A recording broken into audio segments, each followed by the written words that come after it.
I wanted to do a brief introduction to this video. So I don't know if you've seen those EFB, European Foul Brood, American Foul Brood test kits. They look like little pregnancy tests. I'd never used them before, but Matt, when he was doing our assessment through the Be Informed Partnership, found a frame that looked like it had EFB, and we'll talk a little bit more about that in the video. There was a really big outbreak of European Foul Brood coming out of the almonds this year, and not really sure what caused it, but we certainly saw some of it in our operation as well. And so anyways, so just kind of for you to get to see the testing procedure, interestingly enough, and you'll see that this video concludes, spoiler alert, that this video concludes with us not being able to properly identify what's going on in this brood pattern, which is very apparently bad, and there's something going on. And what's kind of interesting is that we still have not been able to identify it, even though this is a common thing that they're, that they, as in our industry, is seeing. But we're just not sure. It seems to always be tied back to viral issues from Varroa and the stressors therein. But I think it's a perfect kind of encapsulation as well of just in beekeeping, you really have to dig down into your resourcefulness a lot of times, because sometimes things crop up that there is no apparent or clear answer to. And so you have to kind of almost reverse engineer and try and figure out a plan. And that's kind of actually one of the challenges that I like about being a commercial beekeeper. Second thing too that I just want to address, because the last video we uploaded was on doing alcohol washes. I was talking to a friend of mine and was asking him if he does alcohol washes, and he said no. He says, I just know the mites are there and I'm going to treat anyways. And I told him, I said, I appreciate you sharing that, because that was my belief before too, and why I didn't usually do alcohol washes is because I always saw them as something that people did to justify whether they should or shouldn't treat. However, my other colleague, who's been a commercial beekeeper for decades, challenged me on that and said, no, you need to have a benchmark so that even if you're going to treat anyways, but you at least know what the effectiveness of your treatment is. Side note real quickly that pertains to the alcohol washing is that it's very common, and we alluded to this, me and Matt, when we were discussing and doing the alcohol wash in this last video. We've seen this in our own operation where we'll treat, usually I always advise people, if you're in our local area, pull your honey now. Like this is actually our last day of pulling honey, and now we're going to start treating. You want to start treating the beginning of August at the absolute latest in our area to make sure you get those mites under control. Anyways, so going back to it's really important to do alcohol washes after you treat as well, just to see how effective it is, because these little red devils, I have another name for them, but I won't say this on the, on the YouTube channel. They are 98% of the problem in beekeeping right now, or at least the beginning of problems that trickle down. And so just want to say that. So if you've been hesitant to do alcohol washes because, like my friend who's like, I'm going to treat anyways, I bought into that same thing, but it's really important. Have a benchmark, know how effective your treatment is, and then also retest, because it's not uncommon to see a bump up in Varroa infestation again in our area end of September, beginning of October, even if your bees seem pretty clean after your initial treatment the beginning of August. So anyways, with that said, here's to the video. Hope you find it interesting. Catch you a little later. I think it's because I stink. I've been doing this for like a week. I was gonna say you smell like a bee. He's one of us. I washed the clothes, but I didn't wash my suit. Man, I put it on this morning and I was like, oh, good Lord. Well, that's what Amanda was telling me. She says, Kevin, you need to look at washing your jacket here at some point. And, Yeah. but this is a mark of pride too, Yeah, I was like that too until like, oh my God, it was just, and the bees, they start, you start getting stung and they smell it. Oh yeah, yeah. And as soon as I show up, I'm like Pigpen, from like Charlie Brown. I was like a swarm. So we're with Matt from the Be Informed Partnership, and this is a a disease that does crop up from time to time, and we were talking about that for whatever reason this year in California there was a really big outbreak of EFB, European foul brood. So he's gonna check it, and I like, you know, so I've seen these kits. How have you found them? You like them? I like them. These I mean, quick- they're expensive. It's $25 for one kit. Okay. Yeah, it's either $20 or $25 for one kit. So they're good to have to like first diagnose if you're unfamiliar with it and you think you might have EFB and you're like, man, and you want to verify it. It's just like a pregnancy test. Yeah. You know, you get the 2-line thing. So don't get too much anxiety and or excitement if you you know, or sadness for that matter. Yeah, exactly. It's not the end of the world. EFB is treatable. So just thinking to you, look at, I'm pregnant. Oh no, just EFB, just EFB. So basically, you'll have a little tester, and you have a test and a control. Yeah. So it'll give you lines. And you have the BP on the stick. Yeah, kind of. That's the tricky part, is getting the B to P on the stick. Yeah. All right, so then you just have the solution, and there's directions in here. It tells you how Sure. to do it, but you're basically just dipping into that cell and trying to get some of that, what you think is the infected larva. And I like to get 3 or 4 cells of infected larva in there if I can. Shake it for 30 seconds to a minute, and then you just put 3 drops of this in that little solution, and you can watch it move across. Interesting. The thing is with EFB, because it's it's transferable. Yeah. So after you do this, you want to make sure you box up, you wrap up your stuff, make sure it's. Yeah. I usually pull it into my gloves before I'll go and sample other stuff, and you can sterilize your tools. And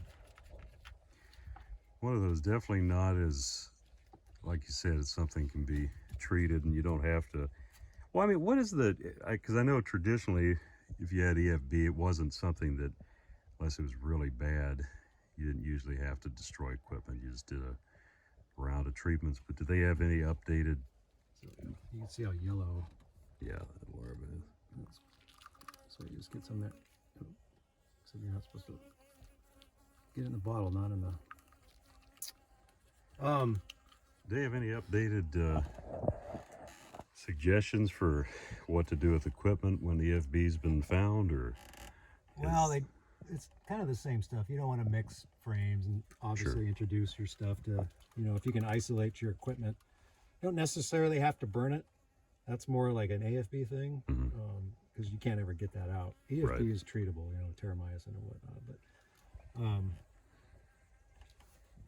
yeah, it's just normal good housekeeping and practices.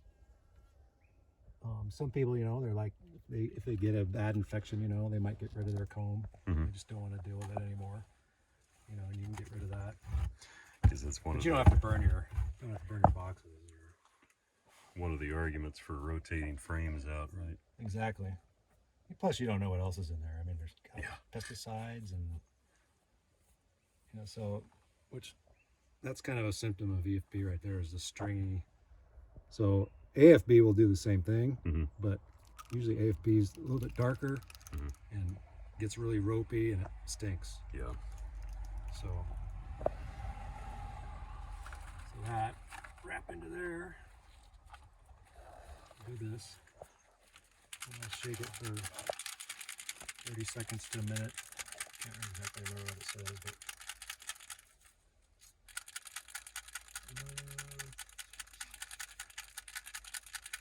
I've been wanting. firmly about 20 seconds. 20 seconds. I've been wanting to try one of these kits for a while, so this is it's interesting to. Once again, we'll sing that jump in the line. Shake, shake, shake the EFB, shake it all the time. Well, hopefully it's not EFB, but I think it looks pretty highly probable that it is. Yeah, so any theories as far as the EFB outbreak this year, or just? Not really. I mean, it's all, bacteria, food related. Yeah. So, one of the theories, I mean, I've talked to a couple of different folks. One of the theories is that the late spring, the spring went on, it was wet for a long time. And so the bees were getting stressed out. They weren't getting a healthy source of pollen, healthy source of nectar, food coming in. Yeah.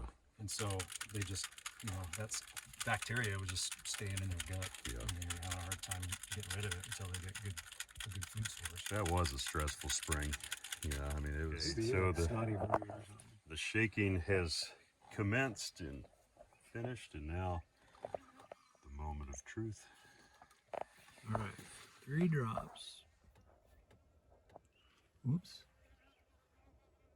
1, 2. Amanda, what are you hoping for?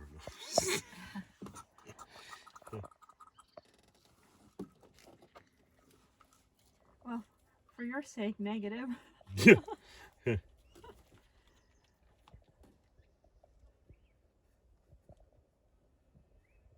Everyone's looking around.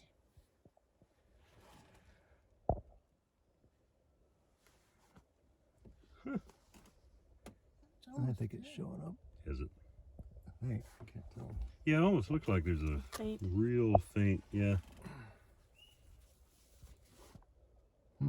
Controls there.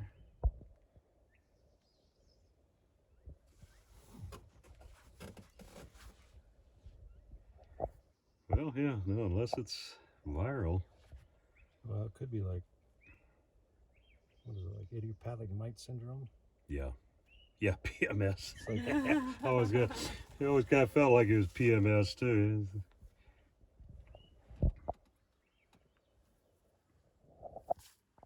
wow, very surprising. So once again, just reiterate, this is the EFB test. And yeah, it's just it does kind of remind me of, if it's not EFB, it must be just, yeah, parasitic mite syndrome or PMS. Just sounds funner doing saying that. Fortunately, this is the exception, but something definitely to watch out for when you're checking your bees. Yep. And so, Well, that's good for that. Well, yeah, definitely something else going on in there. well, and just to kind of further deepen the mystery is that when we did or you did the mite shake on that, or the alcohol wash, was that the one that came up with no mites too? Yep. Yep. So there's a great introduction into the mysteries of beekeeping. Yeah, it doesn't have any, there's not much larva in there to pick from too, so small population. Well, I mean, correct me if I'm wrong, but I mean, like I said, the viral issues have become so, they can get a hold of the hive so easily that, I mean, to me, I wouldn't be surprised if this was carryover. And I think too, that's even what happens to a lot of folks, is they'll go and treat after the viruses have already gotten established in the hive. And so when they actually go and test, their mite loads might be low, but the viral issues have still gotten a hold. Exactly. And so that's kind of what this reminds me of. But, oh well, we'll say a quick prayer and cross ourselves so that the evil of the red devil mites doesn't go any further than what it already has. Yeah, that is kind of, yeah, that's definitely a rough looking brood. Very rough looking.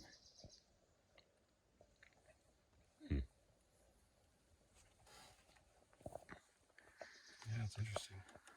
It really is, yeah. Well, no, thanks, Matt, for walking us through that. And Yeah. we're I'm kind of sorry it wasn't EFB, but just because it's kind of Now it's a mystery. neat to see it work. yeah, But yeah. That's part of just like you said, that's part of beekeeping. It's like you get into stuff. There's stuff, you have snotty brood. A lot of times you'll get in, you'll see snotty brood and what looks like EFB, and it is EFB, but you'll have multiple different things going on. If you have one disease, you usually have more than just one. Yeah. Well, I think too, it's kind of encouraging for especially people in their, first, second, even third year or what have you. It's so easy to get discouraged and think, okay, well, what am I doing wrong? Or is it because I'm new or whatever? When, I use my example of being in bees for 25 years, and oftentimes I'm still trying to figure out what's going on. And so, you know, to not go too hard on oneself, especially just because there is a learning curve, but there's things like this too where you can't necessarily figure out. Be interested to see what the viral loads come back as, Yeah. you know, and see. But, no, thanks, Matt. Yeah. I appreciate it. Yeah, you bet.